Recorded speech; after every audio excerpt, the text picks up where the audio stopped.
读本的时候还是包括拍的时候，我们其实很多场戏记忆都很深刻，因为它有3世，阶段性的比较多一些。那对于人物关系上的处理，还有人物情感上的处理就会比较复杂，这个是比较大的一个挑战。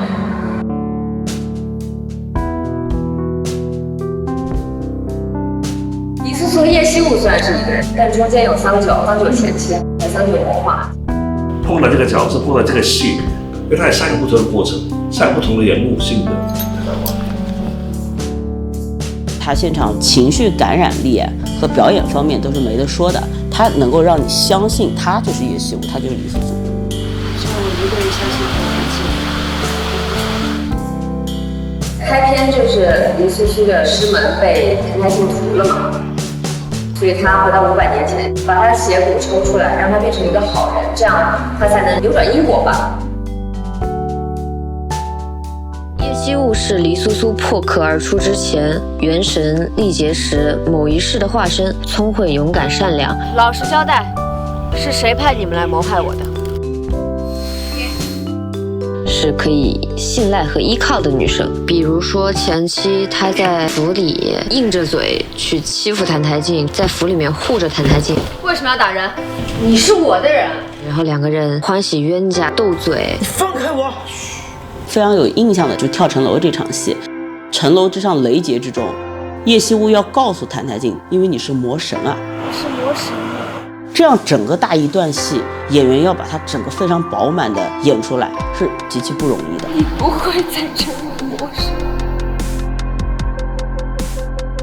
那桑九呢，是人间篇里面般若浮生副本里面的角色，这个副本就相当于把一辈子一个故事浓缩在里面，所以它的节奏是非常快，而且戏剧点也很足。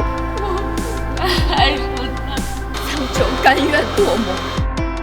般若浮生这个副本，它是极其重要的一个副本。一个是从情感上让对谭台镜本身有恨的这么一个李素苏，她彻底的爱上了谭台镜。谭台镜。然后从般若浮生出来之后呢，这段时间整个氛围都还是很甜的，但是这个甜呢是提着心的，直到后面高岭去世啊，大婚丁灭婚丁。神髓换血骨，这一趟线下来，最终走向了一个必然。其实说原点，他还是李素苏，他没改变过。难道偏偏你家客栈住不得？苏苏的基调也是很活泼的，搞了半天是我自己挑自己，就很有人间烟火的一个女生。回来以后，好不容易觉得一切都可以扭转了。